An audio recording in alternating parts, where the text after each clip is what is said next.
In today's video, I'm going to teach you how to use Firebase Remote Config. Remote Config lets you change your app's behavior and appearance from the cloud without shipping a new version. Think feature flags, text and color tweaks, or rollout controls that you can adjust safely after release. I'll walk you through the Firebase console flow from opening the dashboard to creating your first parameter, with practical context so you know why each choice matters and how to avoid common mistakes. Start by heading to the Firebase console in your browser. If you're new to Firebase, you'll see a friendly landing screen. Click Get Started to move into the main workspace. If you've used Firebase before, you'll land on the projects view where all of your projects are listed. Either way, we're going to end up inside a project so we can configure remote config. You can create a new Firebase project or open one you already use. If you're creating a new one, give it a clear, human-readable name that matches your app or environment, like development or staging, and complete the quick setup. If you already have a project, just click to open it. Make sure it's the one linked to the app where you intend to read remote config values so the parameters you create are actually available to that app. Inside the project, look at the left sidebar. Find the section labeled Run. Click that to expand the tools group there. These are the operational features that help you control and refine live app behavior. From within that section, choose Remote Config. This opens the Remote Config dashboard where you'll manage parameters, defaults, and configuration templates. On the Remote Config screen, you'll notice there are two ways to get started. If you already maintain a configuration file, you can upload a template. This is great for teams who version control their remote config setup or need to replicate settings across multiple projects or environments. Templates are especially helpful when onboarding a new app or restoring a known good configuration. If you don't have a template, no problem. You can create your configuration right here in the console.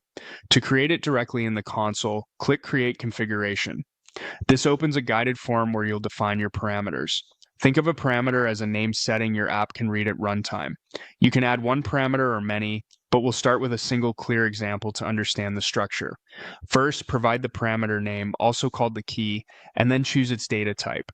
A good naming convention is short, consistent, and descriptive, like feature new checkout enabled or homepage banner text. Use lowercase with underscores to keep it readable and predictable in code. For the type, pick the one that matches how your app will use the value. Boolean for true or false feature flags, string for text or URLs, number for numeric thresholds or timeouts, and JSON for structured settings your app will parse. Choosing the correct type prevents parsing errors and makes your code simpler and safer. Next, add a description. This is purely documentation for humans, but it's incredibly useful. Explain what the parameter controls, include any units or valid ranges, and mention any related parameters. For example, you might say, toggles the new checkout flow for all users, only use true after payment tests pass, or sets the banner copy for the home screen 80 characters max. Clear descriptions help your future self and your teammates avoid confusion. Now set the default value. The default is what your app will receive when no targeting rules apply and before any overrides are considered. Make sure the default is safe, sensible, and aligns with the chosen data type. For a feature flag, defaulting to false is often safer. For text, provide a complete user-ready string. When everything looks right, click Save. Your new configuration and parameters will appear in the list, ready for your app to fetch. That's it. You've navigated to the Firebase console, opened your project, entered the remote config section, optionally considered a template, and created a configuration with a well-named parameter, a correct type, a helpful description, and a reliable default, then saved it. Keep parameters organized, avoid storing secrets, and use clear names and descriptions so your app code and your team stay in sync.